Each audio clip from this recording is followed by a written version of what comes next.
And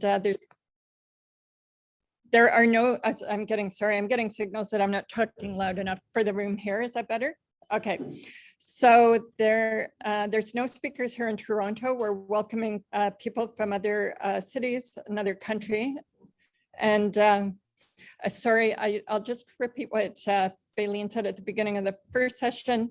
This is our first time with doing a hybrid conference, so just bear with us if there's some little glitches along the way. But we appreciate everyone's patience, and we're really glad to have so many people participating in different cities and online in different places.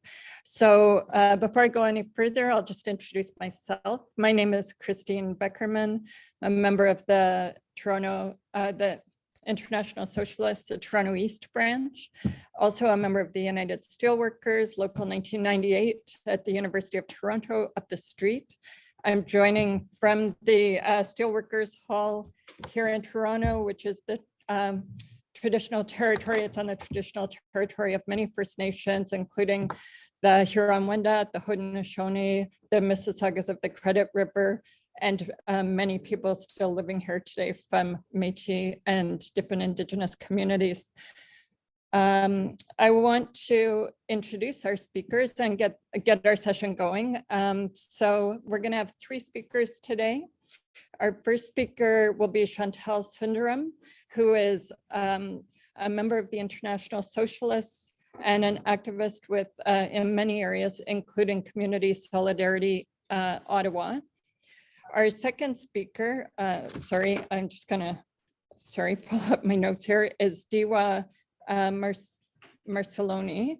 And Diwa is a community organizer and communications officer with Migrante Manitoba, a grassroots organization advocating for the rights and welfare of Filipino migrants, and supports the struggles of the Filipino people to address political, social, and economic conditions that lead to to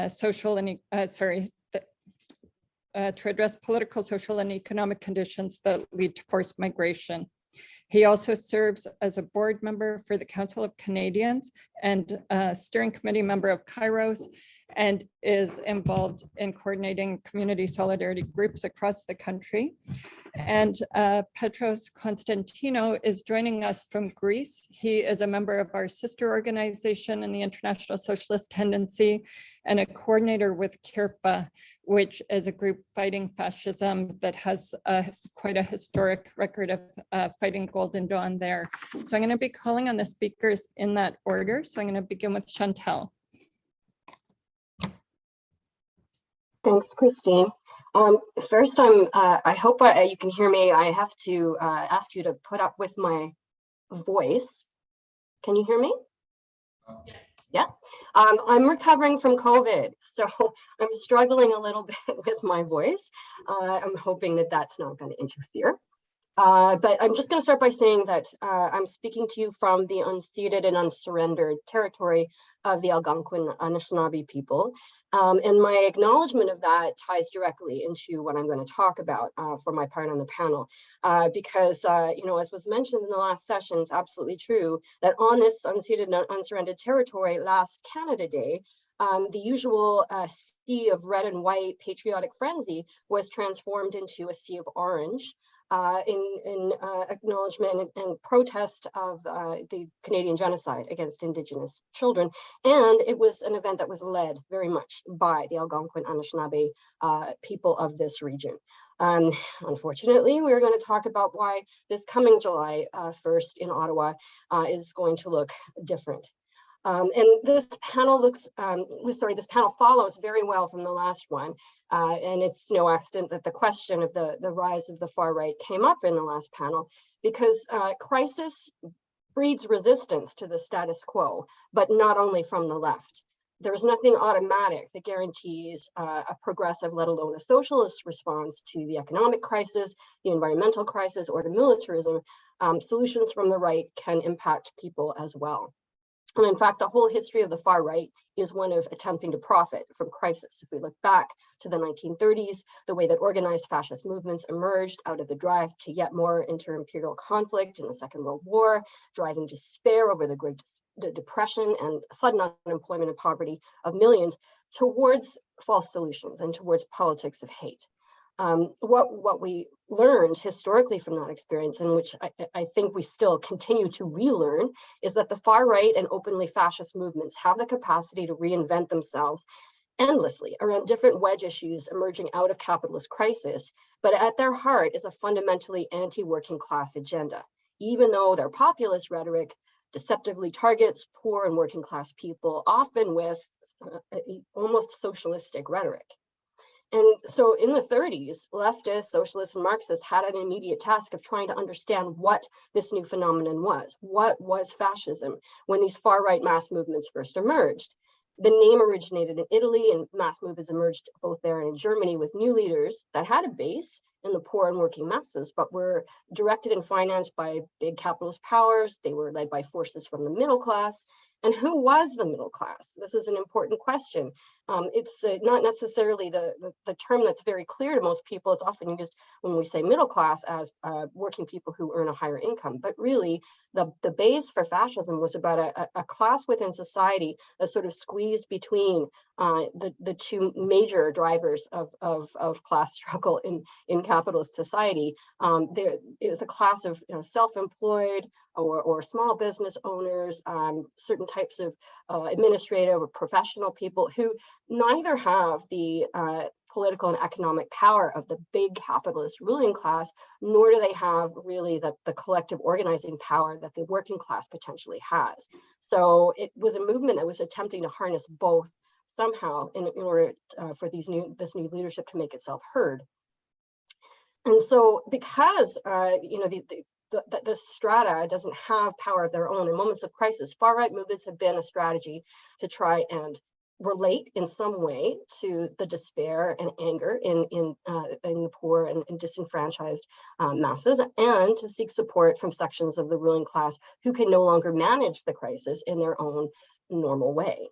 But before any far-right movement can maneuver itself into a position of capitalist crisis management, where it can count on having any kind of shared power, it has to build a mass base that it can leverage as a mass movement. I don't have time to talk about this historically, but I think it's really important in terms of what we're seeing today and the confusing messages in the way that they are landing in some cases from the far right in Canada. If you do look back at the 30s, there's a lot written about how the fact, Mussolini was a former socialist, the German Nazis used lots of socialist demagogy to appeal to their base. And of course, so, as was brought up in the previous session, we hear some of the slogans coming out of the convoy movement are all about anti-establishment slogans, the major one being "Fuck Trudeau," a slogan that I share, but I have very different associations with what that means. So I think what's important is to recognize that in the 30s, while the growth of the far right and fascist movements was based on things like anti-Semitism and racism, the ultimate target were institutions of democracy, especially the institutions of workers' democratic organization and the trade union movement as a whole, and the left as a whole. And the new fascist and far right movements that have emerged around the globe since, and particularly in recent times, have had to be tactical in how they reinvent themselves in relation to that history. And again, I don't have time to go into it. I think we will discuss it more on the panel and in discussion, but the Front National with Le Pen, now Marine Le Pen, may be one of the most successful in combining classic fascist Holocaust denial and anti-Semitism and behind-the-scenes street tactics with electoral politics that focus more on mainstream anti-migrant and anti-Muslim racism. But my job here is to talk about the context in Canada. And I've been asked to speak on this panel particularly because I've been involved with opposing the recent far-right occupation of so-called Ottawa by the so-called Freedom Convoy, which has been active on and off since last February. The Ottawa occupation was a brazen display of confidence of the far right and made Canada a beacon for the far right internationally. Within Canada, it led to the invoking of the Emergency Act for the first time by the federal government after weeks of inaction and collusion by police, while the capital core of Ottawa was shut down by people who had money to set up hot tubs, saunas, and bouncy castles, who used their children as human shields and blasted horns all night that disrupted sleep for thousands of residents, of course, cost people their jobs because of the downtown core was shut down, and filled the city with messages of hate against BIPOC people, Muslims, and queer and trans people. They claim to be rallying around vaccine mandates. But now that those are being lifted, they're trying to reinvent themselves in various ways to continue to grow and to find slogans to explain their ongoing intent to reoccupy Ottawa. The media is now even struggling with what to call them. You know, can they still be called a convoy? It's sort of loosely called now a freedom movement. Their slogans are all about this empty word freedom or make Canada free again, to echo the Trump slogan. The resistance that they produced on our side has been we've been trying to expose who the leaders really are, what this movement really represents. And we are also struggling to define ourselves in the Ottawa context, from an immediate reaction to a very extreme event, to define ourselves in the longer term as a long-term resistance to the activity of the far right with its many messages and incarnations, no matter how they reinvent themselves. At the time, the occupation of Ottawa produced a groundswell of opposition. How could it not, of course, but also lots of confusion about what they actually represented, especially after they were evacuated by massive police action and the pandemic restrictions now have started to lift and they've shifted their messaging. And I think at the time, of course, people were annoyed by the occupation, and also there was a lot of fear generated by the hate symbols and hate messages. But there was also massive opposition specifically to the convoy's pandemic politics, their vaccine politics. People found that absolutely, something to oppose.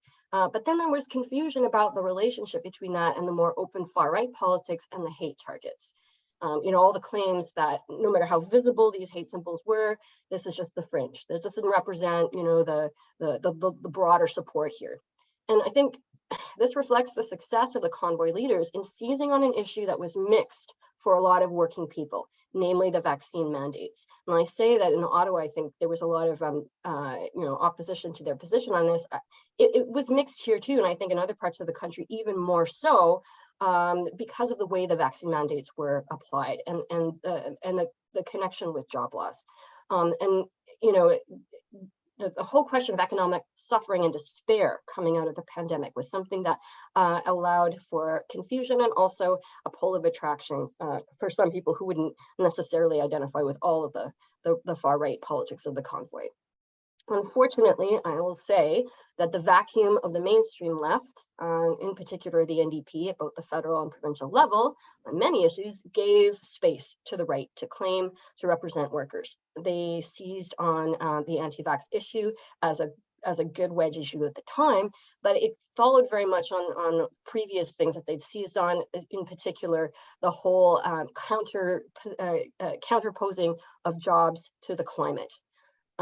But in the moment, they found a hook in the imposition of a vaccine mandate on truckers in Canada, which in some strange way kind of it dovetailed on the freedom to roll movement that was about climate change denial. And but it was false. It was never a real truckers movement. 90% of truckers were and are vaccinated. 10% are in fact South Asian. Most are not in support of this. But the false symbolism of truckers was taken up by the far right in the US and even parts of Europe. On Telegram, a social network with no content moderation, tens of thousands mobilized to support the Canadian convoy protests from across the US and the European Union and farther afield. But this is only the latest chapter in a longer history of the far right in Canada. And I don't have time to document it, but I will say that antihate.ca is one good source. There are others as well. But just in response to the question that was raised in the previous session, the roots of this movement are entirely in Canada. Yes, the support, financial and otherwise from the US was significant and helpful to them, but the roots are very much here. And if you go back and trace the pedigree, you can go back actually to the 1990s to see the rise of an alarming far right that was very much based domestically in Canada. You may not remember an organization called the Heritage Front that really rose to prominence at that time. And since then, all kinds of organizations that are inspired by international movements like Pegida and anti-immigrant politics that have found roots in Canada. And then, of course, this moment coming mainly out of Alberta and the Canada oil and gas industry, the freedom to roll, which tried to make common cause with the yellow vests in France. While in fact, the yellow vest movement in France went a different way. Whereas in Canada, it went in absolutely the most fearful way towards politics of anti-immigrant, xenophobia, racist, hateful politics, trying to connect that to the question of jobs being counterposed to climate issues. And I think actually there was pretty much a direct thread in a lot of ways from that to the Ottawa convoy occupation. Though there was a broad base, open fascists in Ottawa were very visible, like the Proud Boys.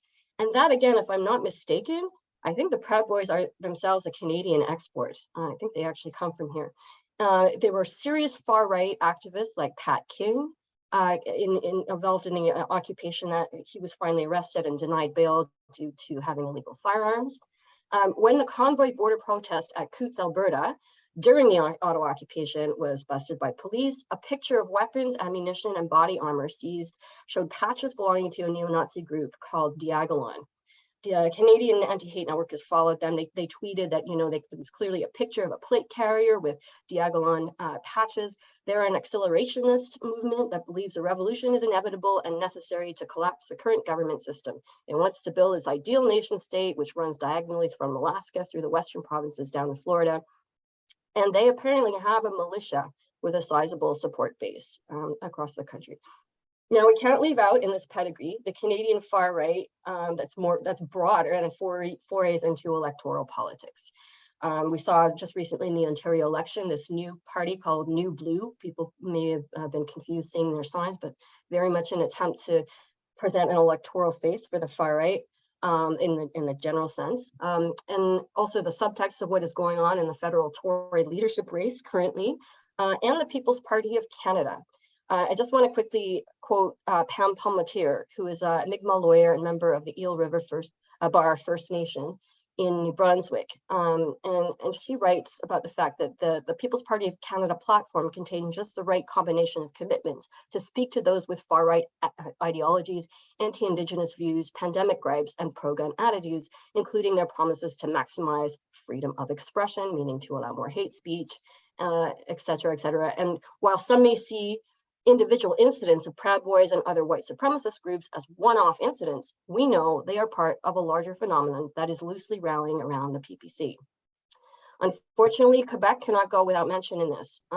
There has been for a long time now, and again, it's a whole topic in itself, of all the mainstream parties in Quebec pretty much over the last few decades, fostering a racist, identitarian Quebec national identity, which was at odds with how Quebec's self-determination was framed in the past. And that has allowed the far right to grow with its own roots in Quebec, from the openly far-right fascist La Meute to the Quebec contingents that have joined the convoy in Ottawa with their own Quebec flags and regalia.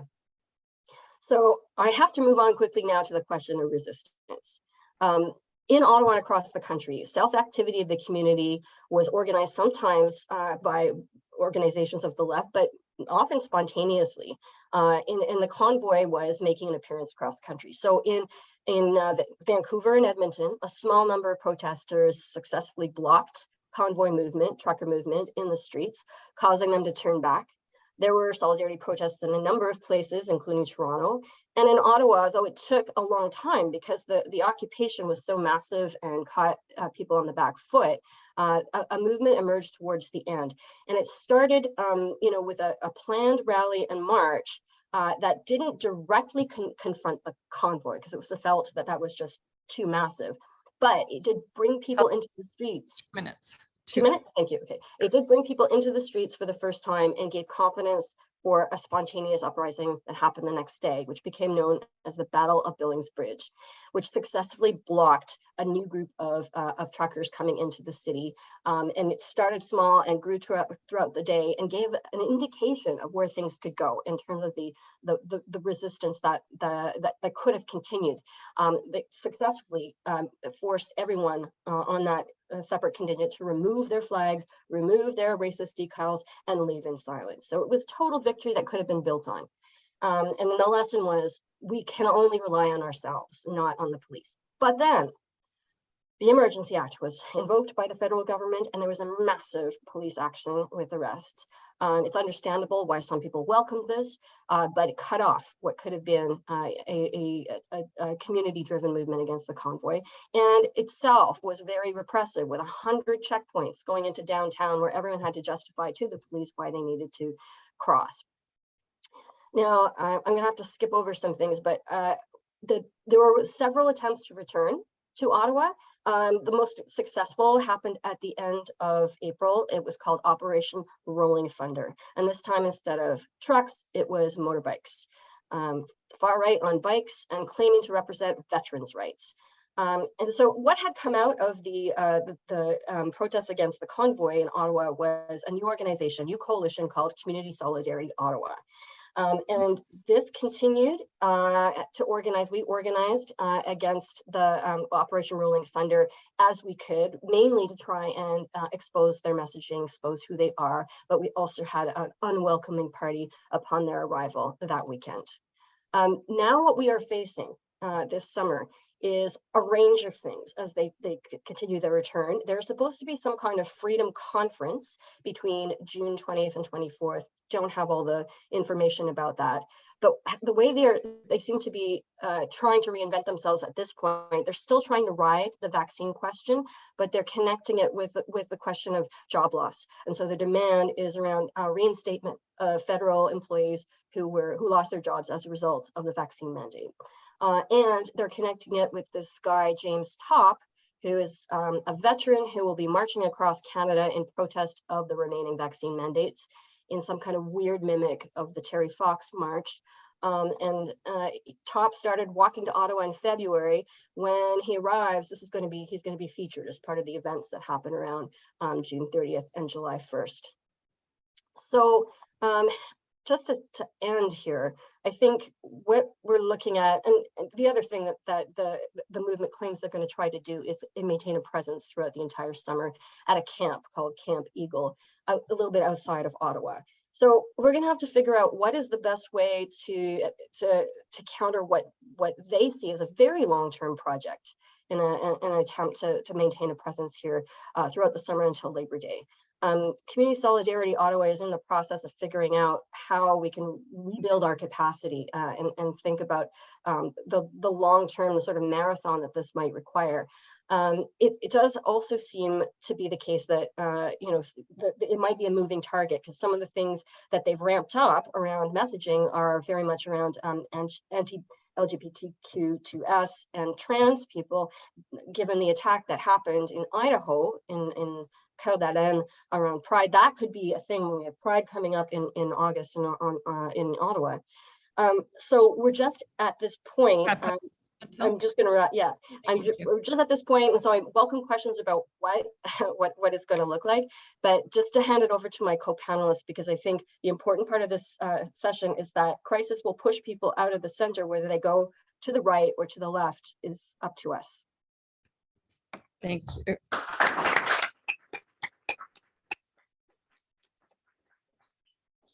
Thanks very much, Chantal. I want to welcome now Diwa Marcelino. Sorry if I mispronounced that, but we're very excited to have you joining us today. Thanks for having me. Warm greetings from Winnipeg, Manitoba, on Treaty 1 territory, the ancestral lands of the Anishinaabe, Cree, Dakota, Dene, and Oji-Cree nations, and the heartland of the Métis people. I'd like to thank Chantal for situating the context of my talk very well. As a member of the Community Solidarity Ottawa, she recalls the context of the Freedom Convoy and the responses made by the community. I'd like to start off describing an interaction that I had just yesterday at the dentist office. And this is an interaction that I've had many times, and maybe you folks have had as well.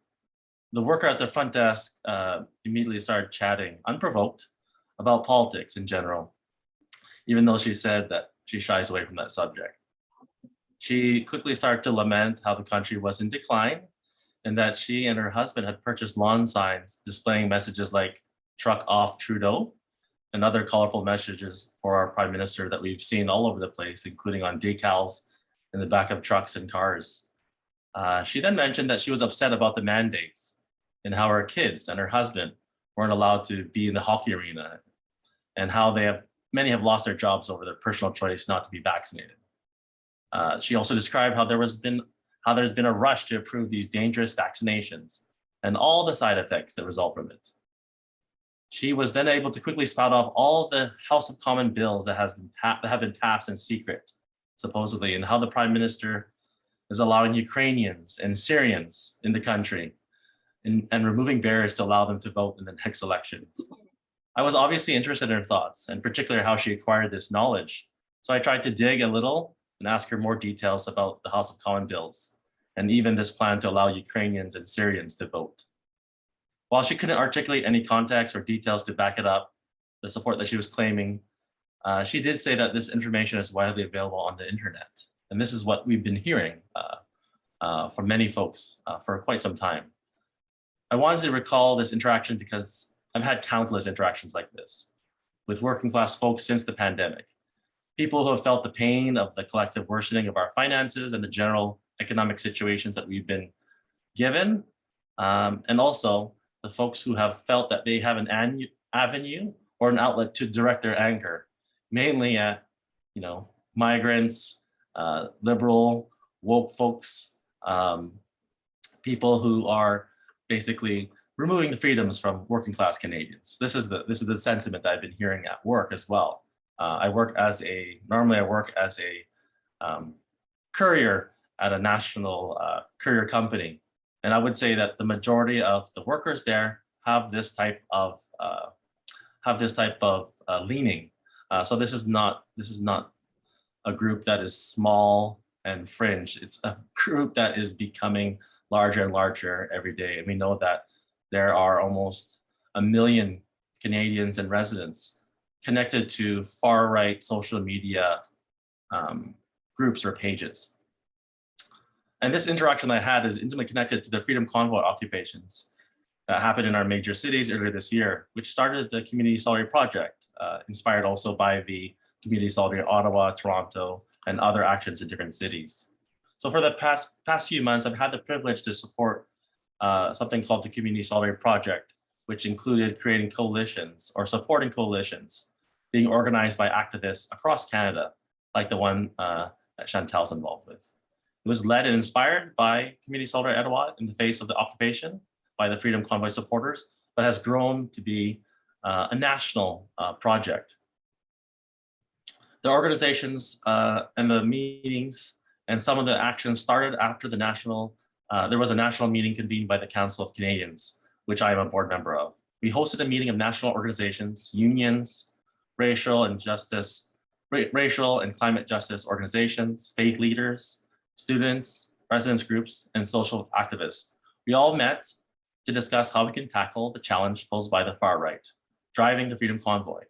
From that meeting, the Community Solidarity Project was born with the mandate of supporting the existing coalitions that were opposing the Freedom Convoy in their cities, and also supporting the building of similar coalitions in cities while leveraging the national organizations and their links to their local affiliates.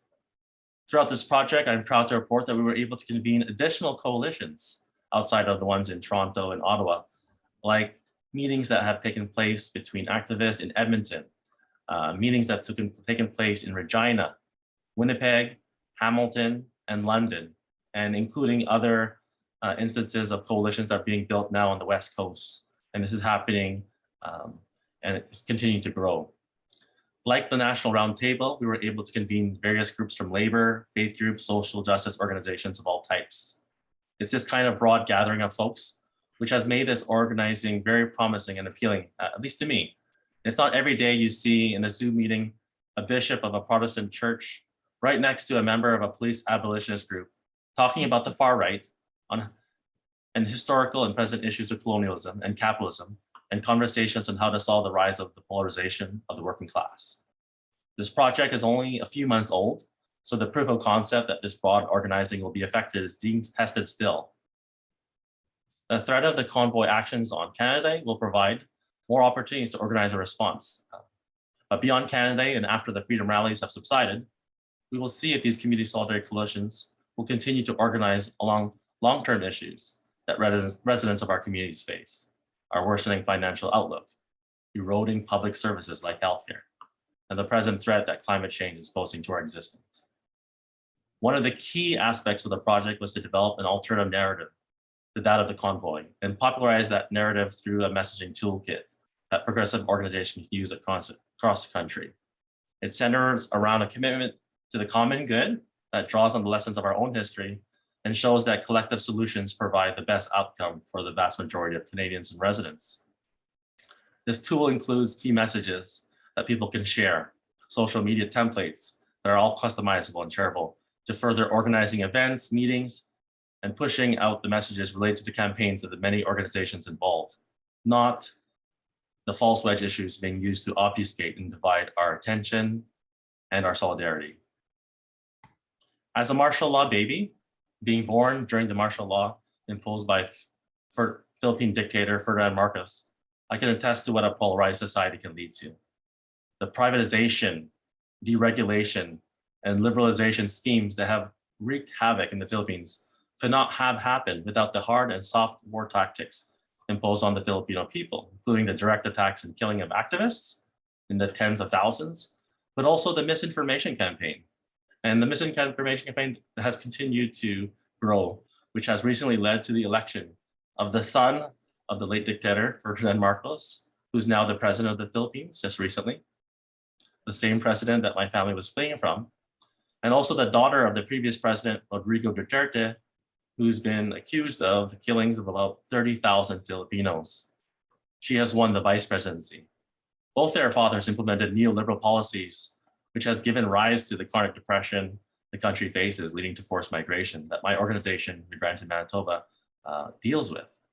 They've been able to use social media, specifically Facebook, to rewrite the histories of their parents, making their administration look like the golden era of economic prosperity, instead of the neoliberal and militaristic nightmare it actually was. They were able to harness the power of Facebook, because Facebook in the Philippines is I would say it's patient zero for Facebook's free internet program. They have this in other countries as well, but I believe it started in the Philippines, whereby Facebook allows mobile users access to free mobile internet in a country where there is very limited use of computers compared to Western countries. Facebook allows the Philippine citizens and users to have a mobile which is connected to the internet, but only allowed to connect through Facebook. So this allows a funnel and it allows a funnel of different media outlets to be only accessible through Facebook, which kind of maybe it's not a good term, democratizes the access to different media outlets, so that a media outlet made by a trolling company that supports Duterte will be at the same level as a media company that has, normal journalistic standards. So that experience in the Philippines and that knowledge of that and my background, as well as the growing influence of the far right in Canada, makes this project very appealing to folks like myself and other people of color who have really looked to the Community Solidarity Project as a way to at least address the growing attacks on migrants and the Islamophobia and the attacks on LGBTQ+ folks. Just last month, I was walking down a street in Winnipeg in downtown, and someone was calling me a racial slur for about 3 minutes. As an Asian Canadian, as a person of Asian descent, we know that in Toronto and Calgary and in major cities all across Canada, folks of Asian descent and folks who are visibly considered minorities have received more attacks during the pandemic. We can talk about all the acute attacks. We can talk about even the systemic attacks, especially during the time of the pandemic, where many people of color, maybe BIPOC folks, have proportionally or disproportionately been affected by the pandemic. So that's why the Community Solidarity Project in Canada and its member organizations know that we need to coalesce communities and working class folks. We want to work with folks who want to address transition for workers. We want to work with folks who want to build a foundation of strong public services. We want to work for genuine truth and reconciliation with Indigenous peoples and solutions to decreasing the income inequality in our country. We also know that it's our sustained solidarity that allows us to believe that a better world is possible. And we know that we need to educate, organize, and mobilize to build that world. Thank you so much.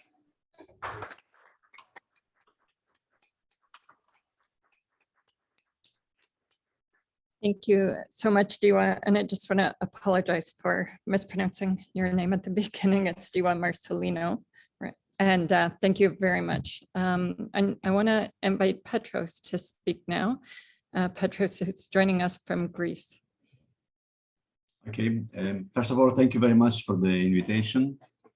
And I hope international socialists will do good in this great event. So I just came from Athens Pride. We had more than 60,000 people who joined. I can remember that 10 years ago, when the neo-Nazis and the fascists, they were strong, every time the small demonstration in that period, when I'm saying a small demonstration, a demonstration of around 3,000 or 4,000 people, when the demonstration was passing from the center of Athens near Omonia Square, there was a fight with the fascists because they had their officers. So for 2 or 3 years, it was a regular fight with them. Now the neo-Nazis are in prison, and I want just to speak more about how we can resist fascism, because I think the comrades before, they spoke about the rise of fascism and the dangers that we can see. You're referring about the convoy freedom and what happened in Canada, but we could see that the last 10 years around the world, around Europe also, during the new phase of crisis, in some areas, they increased their parliamentary presence, and also they were there to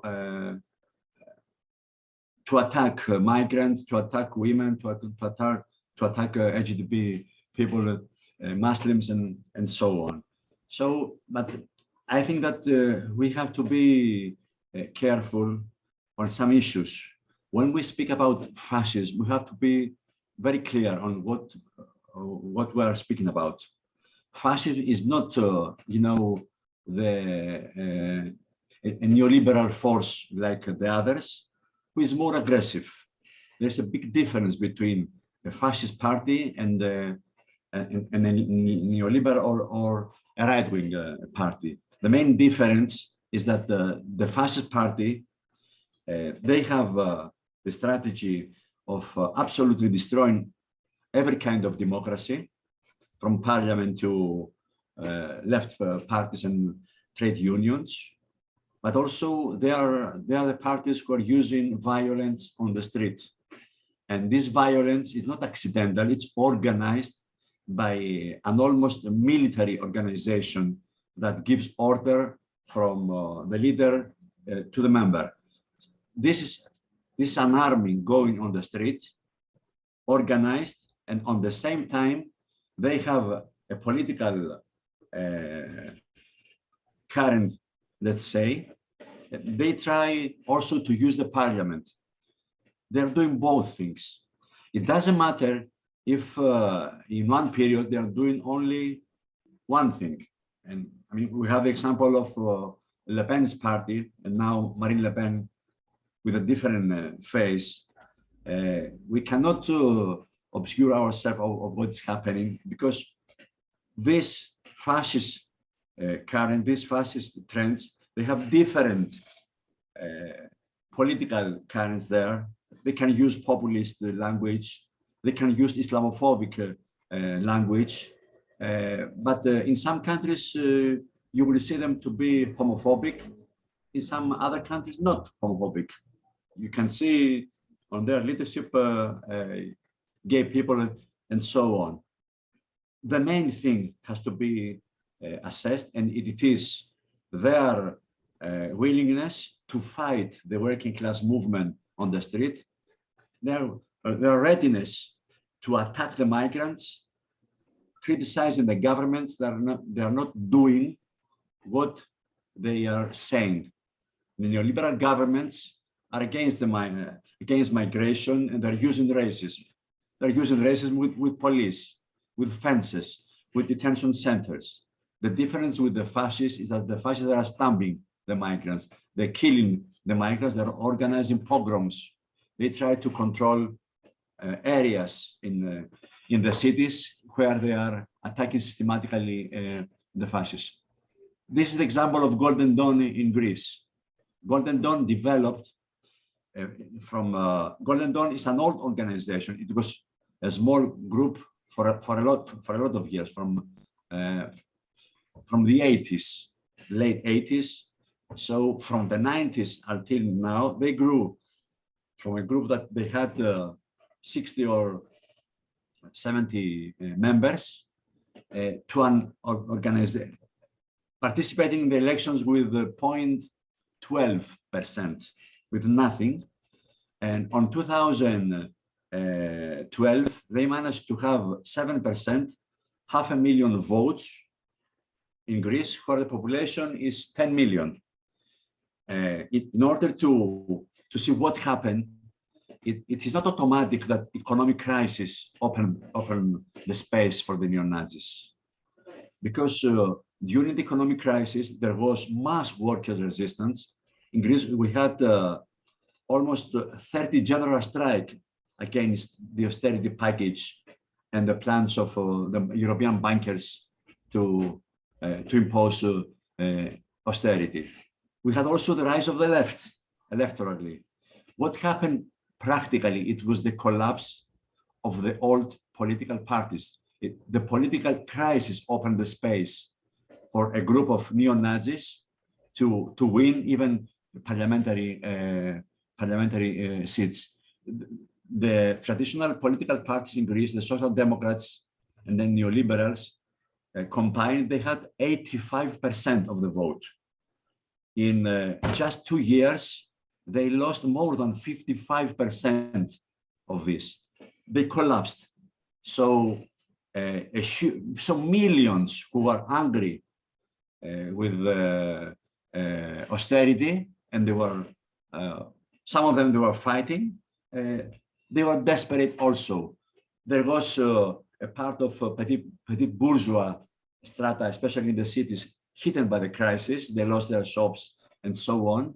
So this small group of neo-Nazis, they were successful to get on the main political stream by organizing attacks against the refugees. But all this happened because they had also the cover by the police, the cover by the state. They had an immunity in Greece. So all these things were happening from 2007 until 2012. In 5 years, they managed to get in the parliament. The main issue was that the left in Greece is strong. Traditionally, we have a communist party, but it is always more than 5%. It's always in the parliament. And we had the Syriza party, who won from 3% in 2010. They managed to get 32% in just 4 or 5 years. Okay, so this crisis meant a huge polarization. The huge part of Greek society, of Greek working class, they shifted to the left. But one part, mainly coming from the right wing, they shifted to the fascists. The fascist vote, it was not the fascist. We have to be careful on that. The neo-Nazis in Greece, they had a nucleus with a military fighting force, not more than 200 to 300. They had a circle of around 2,000 or 3,000 traditional far-right supporters of military dictatorship and so on. And then this vast vote, it was confused people coming from the right wing, mainly, to whom they were speaking, and they were trying to infiltrate racism, Islamophobia, hate against the left, hate against the trade unions, and so on. They had a campaign. The campaign tried to control areas in the cities. The campaign said that we have to go to the hospitals and make blood donations only for Greeks. We have to go to the neighborhoods and give food only for Greeks. So they try to build this kind of campaigns. And what was very important, it was that the Socialist Workers' Party, SEC in Greece, we didn't wait the neo-Nazis to grow to fight against fascism. For a lot of years, we were arguing and organizing the fight against the fascism and against the racism. So the problem was with the reformist left, the parliamentary left. Before the rise of the Golden Dawn, they say it's ridiculous what you are doing. You're overestimating, you're advertising the fascists by speaking about Golden Dawn. We have to ignore them. So what happened after their electoral success, the neo-Nazis, there was panic. They said, we can not do anything. Now they are in the parliament. They should have the rights of a parliamentary party. They should have access to the media, and they should have their own meetings.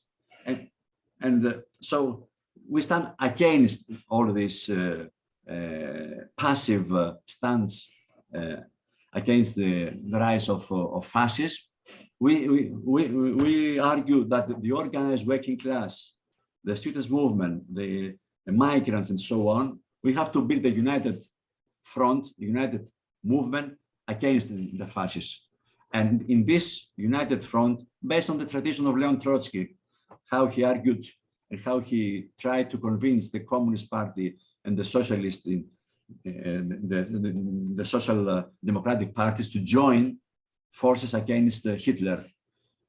So it was the biggest mistake of the Communist Party in Germany that they never did that, and Hitler passed over their heads. This ended in the Holocaust.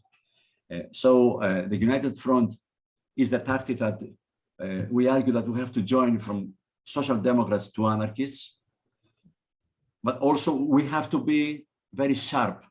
We have to organize counter demonstrations against the fascists. No space in the neighborhood, no platform in the media, kick them out from the hospitals when they visit them, and stop them attacking the children of the refugees, because they said that the children of the refugees they should be kicked out from the schools. So there was an organized struggle in Greece based on the workers' unions, and we built at KEERFA. KEERFA is acronym for Movement United Against Racism and Fascist Threat. This was built in 2009. So we managed to isolate them.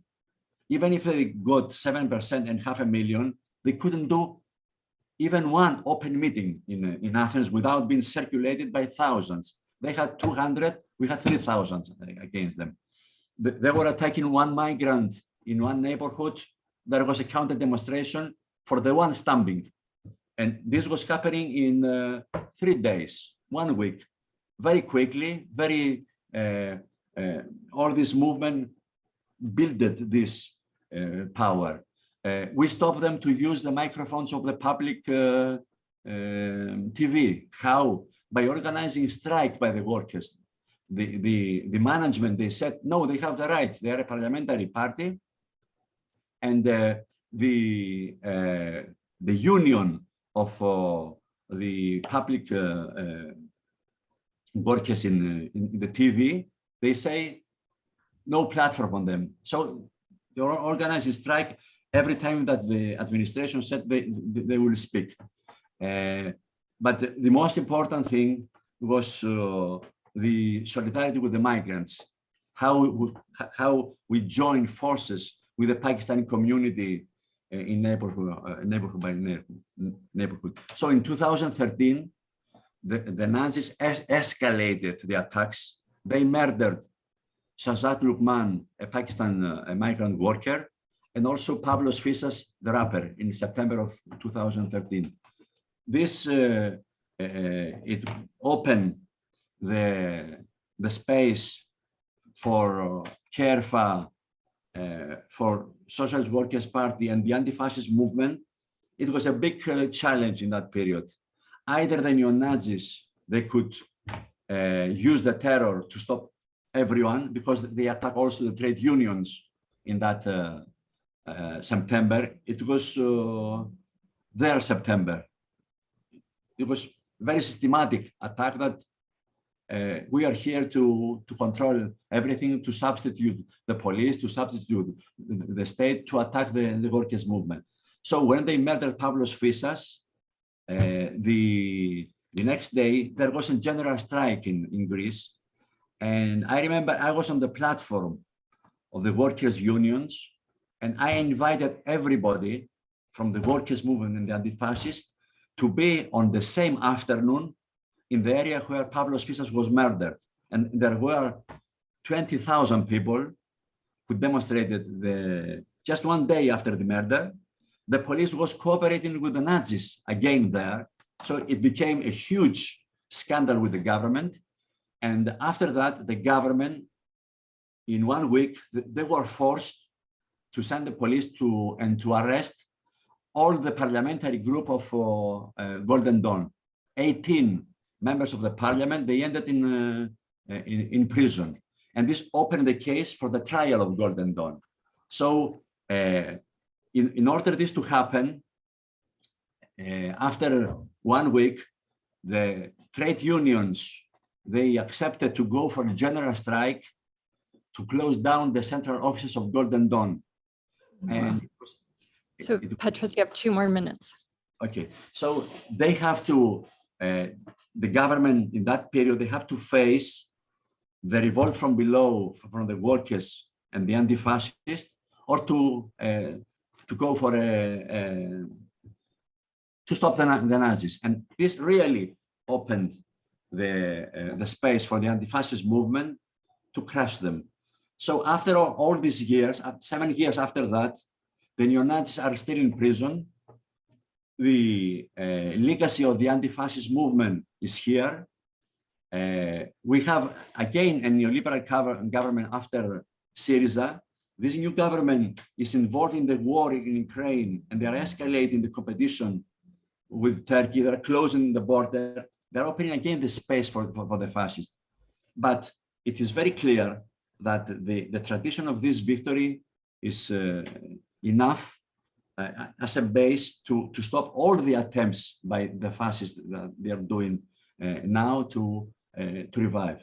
So we may see Marine Le Pen in France, AfD in Germany, different attempts around the world. But in order to sum up, I would say that if the left has roots in the workplaces, in the neighborhoods, has connections with the migrants, and they are standing on the tradition of united front, we didn't use violent tactics against fascists, but we used the workers' struggles against them. It's very clear that we can close the way. And the final thing is that it is important to base yourself on the workers' activity, because we have also to address all these people with an alternative that goes against capitalism, that goes beyond the system. It offers hope to the hopeless people that they're attracted by the fascists. So it's very important to keep going on with this tradition in order to stop them everywhere. Thank you very much.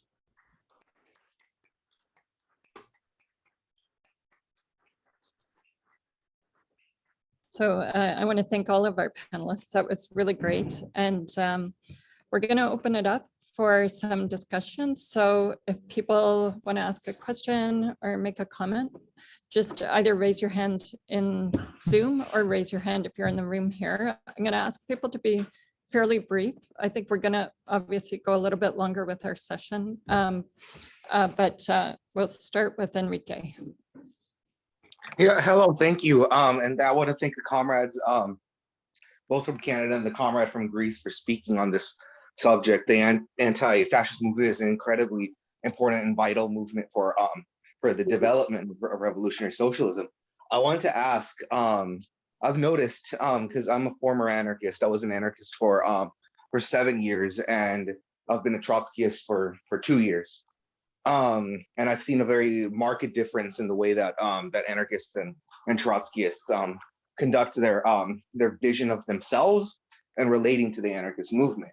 But I'm not saying that Trotskyists are innocent of this. However, I've noticed that because of the way that anarchists view themselves, and that some Trotskyists view themselves as when, how do I say this? I know the position of the IST on the word radical, but they essentially, to make it a little verbose so I can clearly state my position, a large portion of the left sees themselves as separate from the rest of the world. Even if they do believe that that power must come from the working class, they do believe themselves as leftists to be separate from the mainstream. And in my opinion, this makes it difficult for a mass movement to occur, and for us to go on the offensive against both neoliberalism and fascism, instead of being on the defensive against fascism at all times. And some fascists have this problem as well, like neo-Nazis in the United States have a very difficult time building mass movements as opposed to the Proud Boys and the MAGA types. This is because Nazis also view themselves as separate from the mainstream and essentially something that wants to destroy the mainstream. Well, I wanted to know the perspective of our speakers on this point, and essentially, I would like the international in general to address this point as well. Thank you. Thank you. And next we have Peter, and then a couple of people in Toronto before we come back to the Zoom. So go ahead, Peter. Okay, I guess that's me. Thank you, comrades. We're just going through, I'm in Peterborough, Kawarthas here, the IS. We're going through a power outage, another one. So I hope that you can hear me. I'm outside. I'll try to project as much as I can. I just wanted to come back on some of I want to ask a question at the end, but I want to come back on some of the stuff that Chantal was raising, etc. Because we all saw the convoys here, and I live in a rural area north of Peterborough, so definitely we saw the Canadian flags being used in a way that we hadn't seen. I'll just start with that. That Canadian flags are everywhere in cottage country and in rural areas, but often as somewhat of a symbol of, Canada being different from the US, etc. No longer. It's seen as a symbol of the far right by many people here, and you do see a lot of vehicles festooned with Canadian flags, and you know exactly where they stand on that. The politics, one of the leaders of the convoy in Ottawa, Tom Marazzo, actually ran for the Ontario Party here in Peterborough, Kawartha, and they're trying to present themselves as being anti-mandate, and they want to reinstate what it seems to me are PSAC members, Public Service Alliance of Canada members, who are being already represented, which is kind of interesting. Maybe unsuccessfully, I'm watching some of the arbitrations, but anyway, that's kind of interesting. But their real agenda is not to support workers who've been fired. It's very clearly critical race theory. introducing racism, right? Against the idea of systemic racism. Anti-trans politics. So that's just an entryway into anti-LGBT politics, because you can't take the T out of LGBTQ, right? It's in there. Privatized healthcare, very open about it. Credit card healthcare, which came up at one of the labor councils I'm involved in, couple in Lindsay. We were talking about that. And vouchers, education vouchers. And that's about transferring public funds to private schools for the rich. So they're very direct. So that's their politics. And I think we should pin it to them and not say that they're about reinstating fired workers. No bloody way. The other thing is that the I Love Oil and Gas stuff that they're pushing, Tamara Leach, et cetera, it's about confrontation with Indigenous nations and Wet'suwet'en, et cetera, because those pipelines go through Indigenous territories. So that's what they're really after. When they say, oh, well, we're for everybody, et cetera, and we've talked to a few of them. Oh, yes, we're multiracial and we support Indigenous people. You do not. You do not support working people. Your programs came out here during the election. We saw it. It was very clear. So what have we done here? Here in the Peterborough and Kawarthas, we had a serious situation, and we still have ongoing strong presence of the far right. And we're just trying to take some baby steps towards organizing a rapid response network through the Peterborough District Labor Council. I'm a QP retiree, so I'm part of that. I'm a guest there, but it's just a way of building. And it's a doorway, as Diwa said, to building more action also and of taking on other issues. But it's a start also in confronting the hesitancy that many people have in the labor movement, and I think on the left and communities of color especially, to actually get on the streets and confront these flag-waving right wing. And finally, I have a question for all the speakers, but especially for Chantal and Diwa. Is there, the community solidarity organizations are fantastic, and being here in Peterborough, we don't have that. We don't even have a rapid response network. We could only aspire to build that. But my question is there a plan for a national network of community solidarity organizations?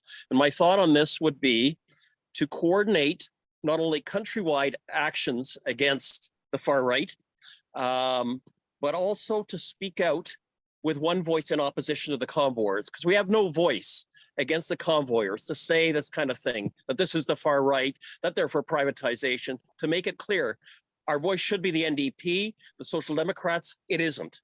So I think, maybe it's time that we need a voice that will speak out and coordinate our movements and excite people and get people on the street, make them feel confident enough that we can confront these racists and privatizers, and we must do so. Thank you.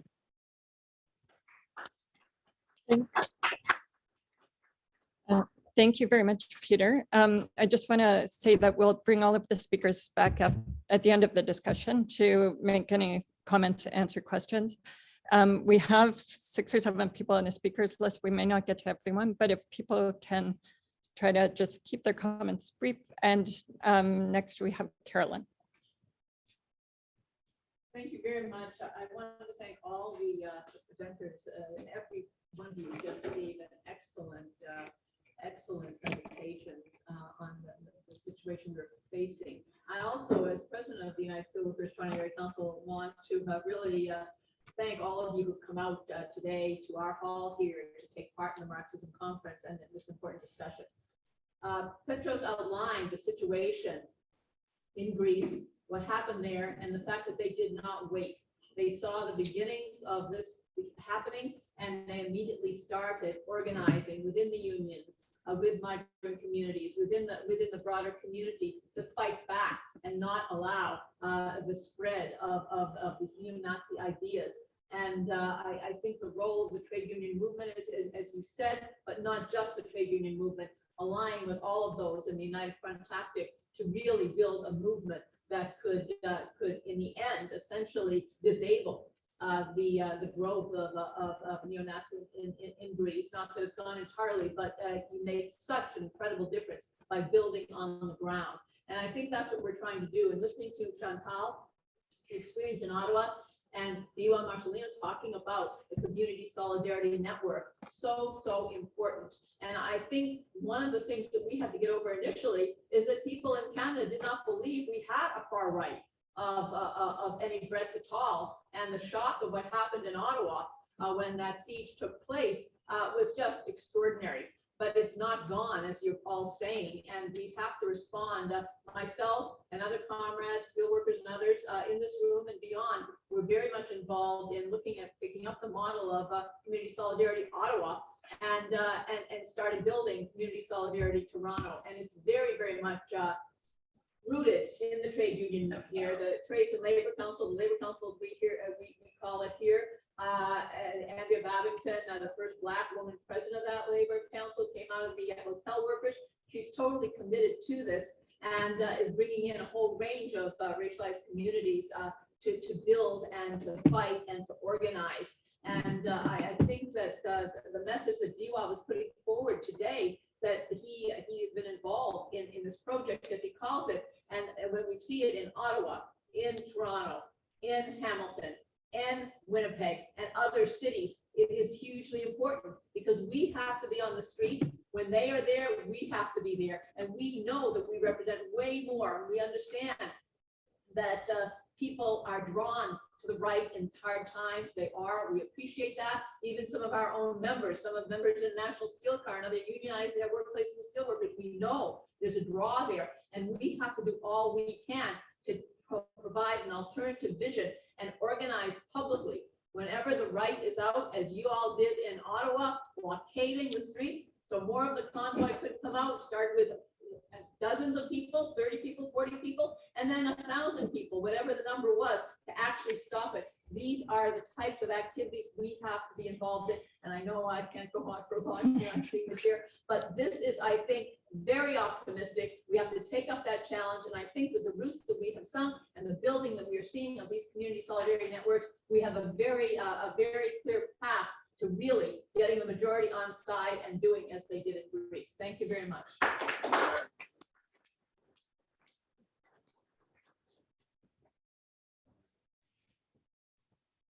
Our next speaker coming up here in Toronto. I'd like to say I certainly enjoyed the presentation, everything that's happened here today. I'd just like to make a couple of comments on my studies on fascism. Actually, I got started with fascism by coming here for a program 2 years ago, maybe 3 years ago now. But it started me to study fascism, and this is what I discovered, that fascist movements anywhere on the planet Earth are funded under the table by the super rich. But you're not supposed to know that. And fascists are very clever at appealing to working class people to be on their side. But historically, whenever they have achieved power, they have always betrayed the workers and left them worse off than they were before. Wages have always been way down, lower than even before the fascists said they would help the workers. Workers are always worse off under fascism than ever before. It's a very devious political, mental movement in the human sphere, but don't be fooled. You have to look at the facts and wonder where you are relative to social considerations. You know, what about I and the rest of my cohorts, citizens? How well off are we? Socialism.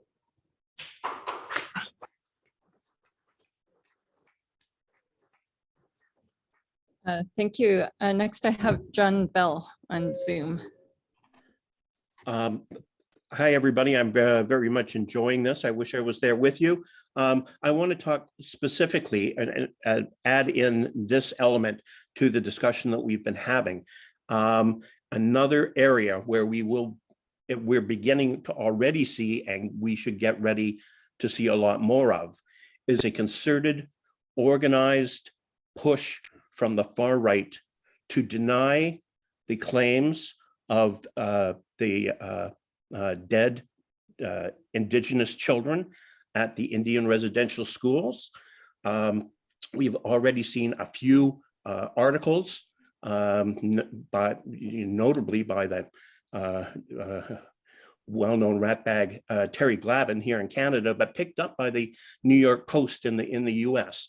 Basically, running starting with a soft, narrow edge of the wedge, picking apart the arguments about the discovery of graves, and they've seized on one thing, and we have to be always very careful about what we say and how we say it. They seized on the fact that there are no mass graves, which is actually true. No Indigenous groups, no Indigenous organizations ever claimed there were mass graves. They claimed there were massive numbers of graves, unmarked graves. That's the argument that we have to make. But they seized on this little, and as fascism always will, they will find a way to grab the language and turn the language in their favor. And so we will be seeing more of this. And one of the ways I know this, somebody sent me just recently an article from Press Progress, and I'll put a link in the chat when I'm done, which is talking about a recent conference that was held in Alberta by an organization, a shadowy dark money organization called Civitas. And this conference of the far right, where it merges with the conservative right wing, because there were conservative MPs there. There were representatives from what used to be Jason Kenney's United Conservative Party in Alberta, and so on. And if you know that those people are involved, you know that what isn't stated is that oil and gas money is funding this whole thing. But one of the panels that they had on this weekend was one that was hosted by Tom Flanagan. Tom Flanagan, people may remember, has made a career out of trying to find ways to drive wedges between Indigenous activists and environmentalists in order to protect and expand the fossil fuel industry. Can you start to wrap up, John? Yeah, and so we need to know that these people are meeting, they're organizing, they're figuring out how to push this agenda ahead, and we need to know that's happening so that we're prepared to push back. Thank you. Thanks, John. We are running out of time. I'm gonna try to call two more people. I'm gonna ask you to be short if you can. I have Sarah and then I have Michelle. So go ahead, Sarah. Okay, thank you very much for this. I want to start because I'm speaking both to the international audience and the Canadian audience. I think it's important to pay attention to an article that was in the Toronto Star today about the penetration of the conspiracy theories in Canadian society. The numbers are actually very high. Some as high as maybe different conspiracies, but maybe as high as 35% of the population. And I hear a lot of talking about confronting them in the streets and community solidarity. And community solidarity tends to involve a model that says labor and community. What I never hear is labor in community. Now, I live in a working poor neighborhood. And what is pretty clear to me that here, where we have there's very low union membership, there's very low any kind of community organizing, that at this point, the kind of community organizing requires to be in the community, not with the community. And I think it's something that we have to think about. And when it comes to electoral politics, somebody raised the issue of the NDP, we need to take into consideration that there are only 17 ridings in Ontario now that have less than 100,000 voters. So that if we don't show up on the ground, ideas do not get spread. And I think these are things we need to take into consideration, because absent engagement in the community, the conspiracy theories and the fascist rise.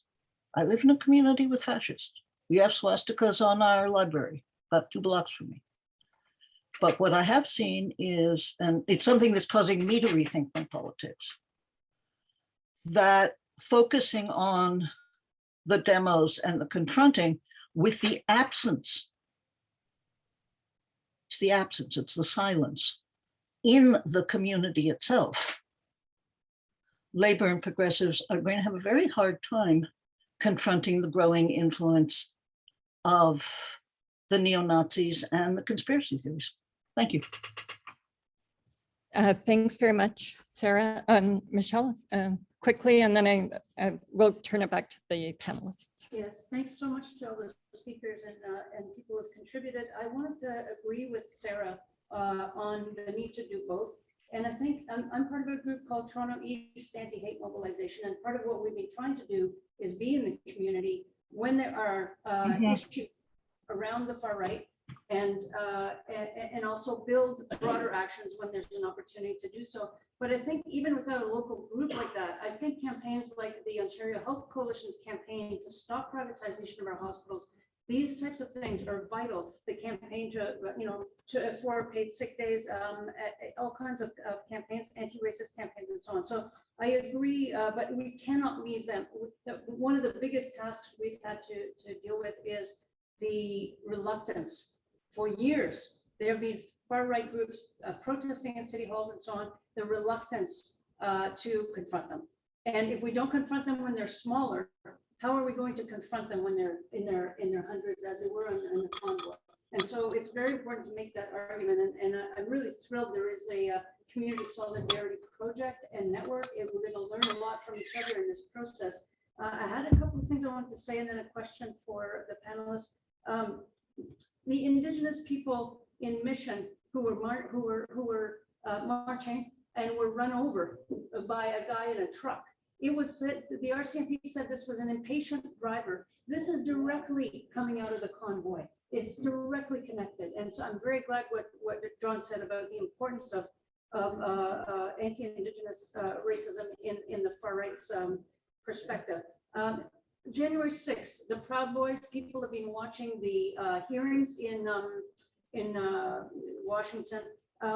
And I just wanted to mention a couple of things about that. People may have seen the Proud Boys are now regrouped into municipal elections. So keep an eye on the municipal elections, because we know Faith Goldie in Toronto, a neo-fascist, ran and came in, was it third? Yeah. I mean, it was a shocking number of votes. On the question of what they orient to, I just want to also mention the Patriot Front attacked an LGBTQ, well, was going to attack an LGBTQ event in Idaho, in Cap d'Alene, and they were stopped. But that group also has glommed on to the anti-abortion issue. Mm-hmm. They were at the annual March for Life in January in Washington, D.C., which is a very big, all the churches and so on. They were, when it was pointed out to participants, there were neo-Nazis among them, a large contingent. They said, well, at least they're pro-life. So this is the kind of, because Roe versus Wade, as we know, this month is likely to be overturned. And so keep an eye on that. Finally, Chantal or Diwa, if you know, PSAC has been at the center, I think, of Community Solidarity Ottawa. And this question the convoy is saying about what Peter referred to about reinstating people who lost their job because of the mandate.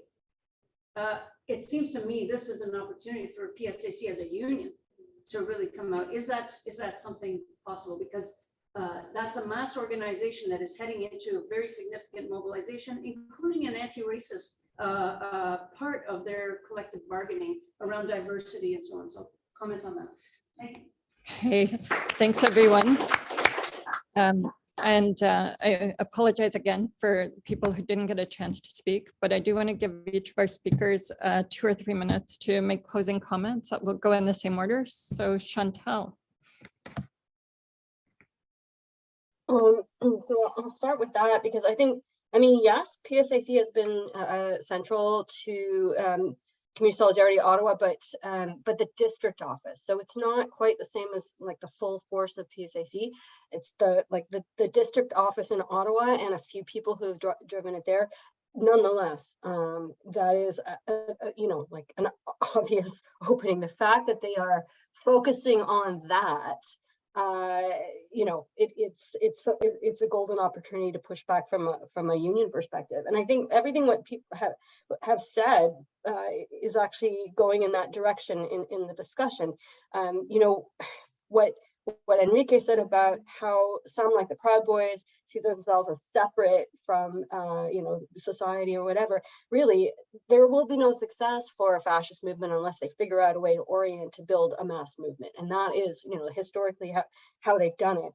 And we have to fight fire with fire. We're trying to build a mass movement that counters that, and that means going deep, exactly the way that Sarah was saying about unions going deep into the community. In all kinds of ways. And one of the things that we tried to do with CSO, which I think was pretty successful, is on the weekend of Rolling Thunder, we organized an after event after the May Day union protest, the May Day rallies that were happening across Ontario on May 1st. We organized something that was attempting to make a connection between people who are coming to that event from their unions to the anti-hate crowd that we were able to draw separately, and bring that together and talk about what is the real anti-fascist message? What is the real message against the far right? It is about a credible fight for workers' rights.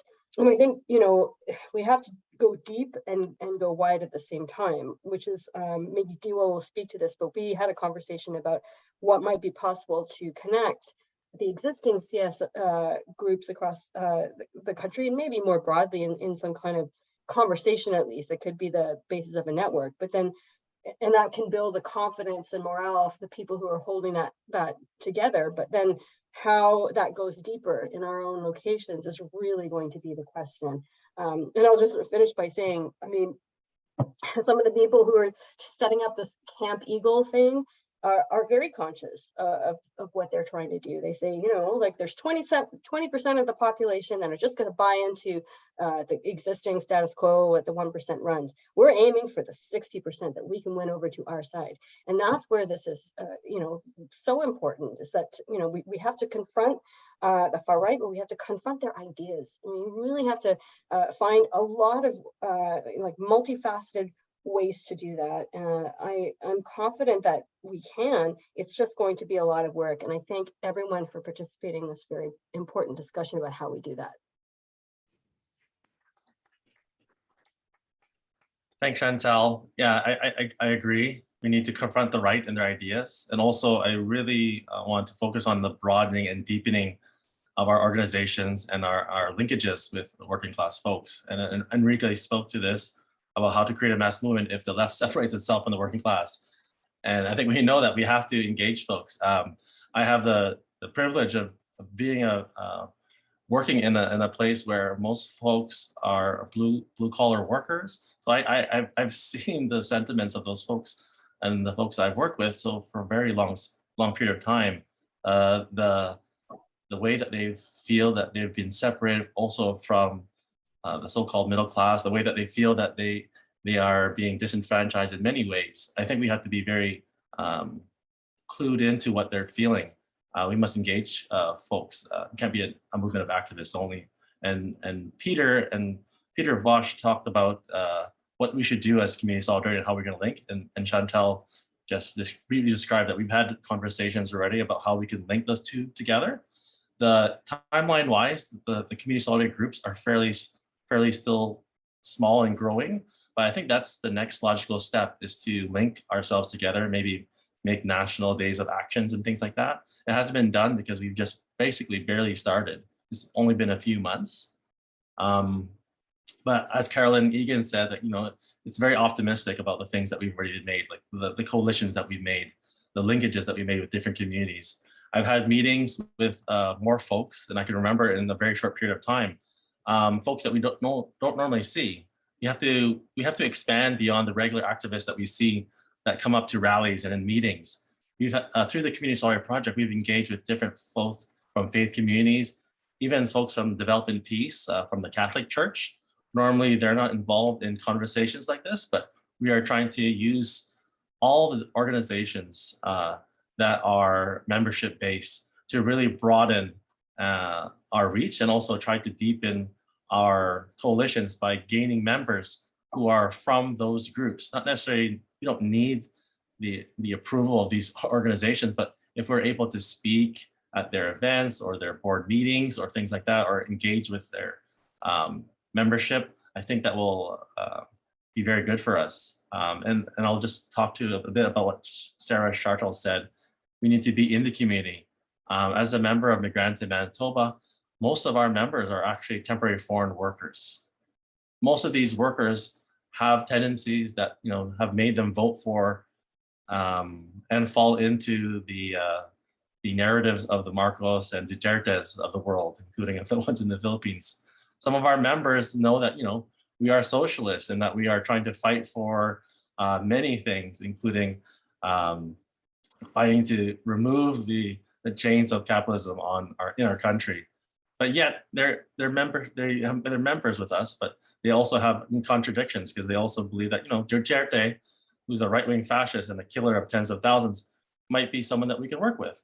So it's not easy to create a mass movement, especially with a lot of folks who might have right-wing or might fall into right-wing propaganda tactics. But there are, and as Chantal said, we're not looking to recruit the most hardened right-wingers. We're looking to rally the folks in the center who have been, truly affected by the pandemic, truly affected by capitalism, neoliberalism. We need to address that. Some of the conversations we have with folks are not about capitalism per se, but we're talking about, especially during the pandemic in Migrante in Toronto, we've talked to folks, what are you eating lately? Because during the pandemic, many migrant workers have been able to only eat like maybe rice and eggs, and they can't afford anything else because, especially in the start of the pandemic when everything was in shutdown. So we need to, like Sarah said, we need to be in the community. We need to know what the community thinks, what the community eats. We really have to delve into the lives of our community members that we're organizing. Thank you.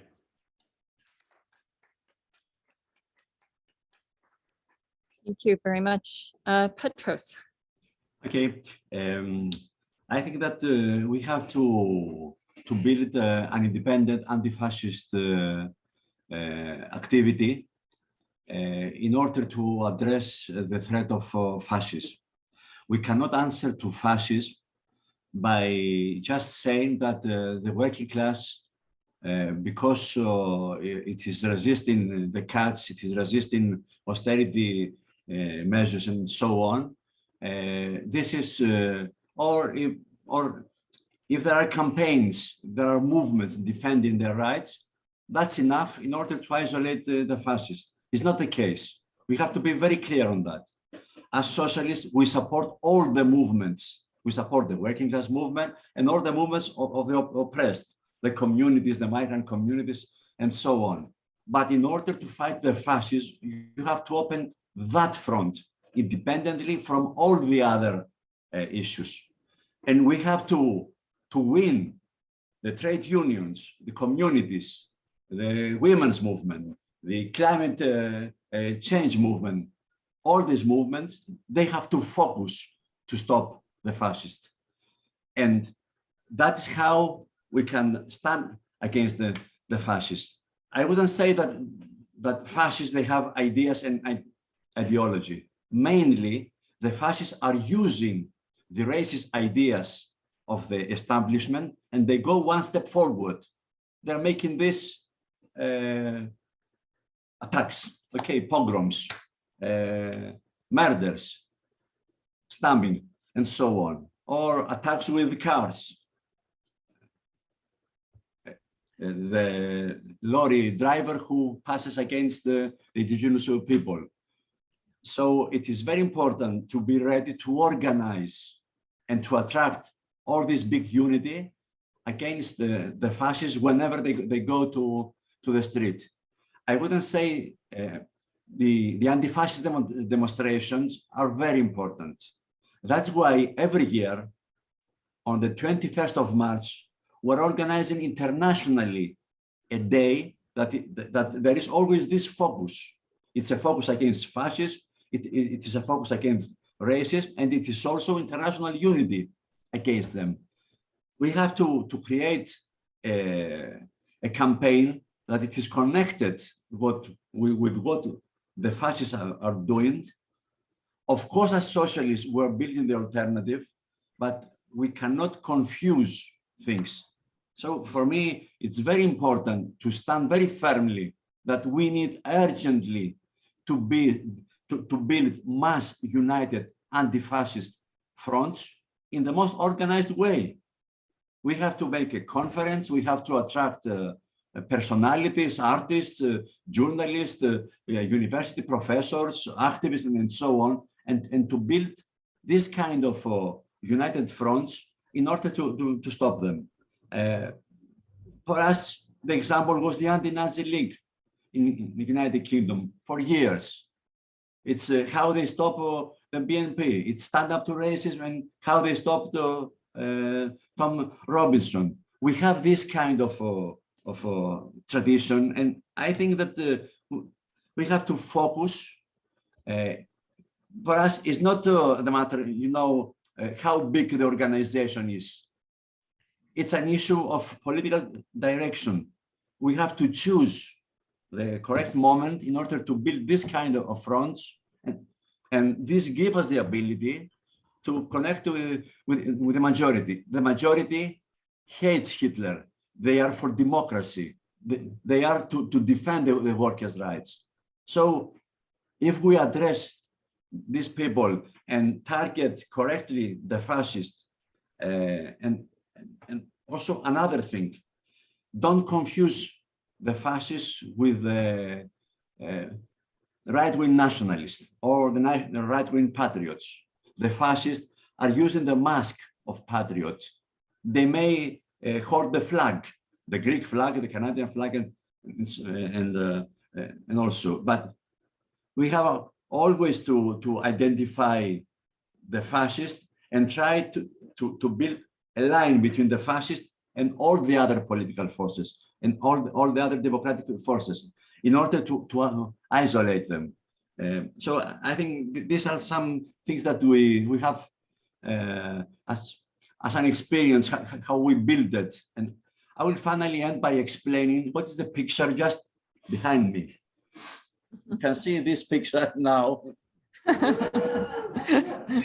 This is 100,000 demonstrators who were on 7th of October 2020, when the trial of Golden Dawn ended, and this mass crowd, they were not individuals. They are trade unions, they are left parties, all the different kinds that you can imagine, from Trotskyists and anarchists to social democrats. This is the power that we have to build in order to stop fascism, and it is possible. I think we are not a unique as an example. It is possible to build this everywhere, and I hope that international socialism in Canada will grow in order to be more able to build this kind of fronts. Thank you very much.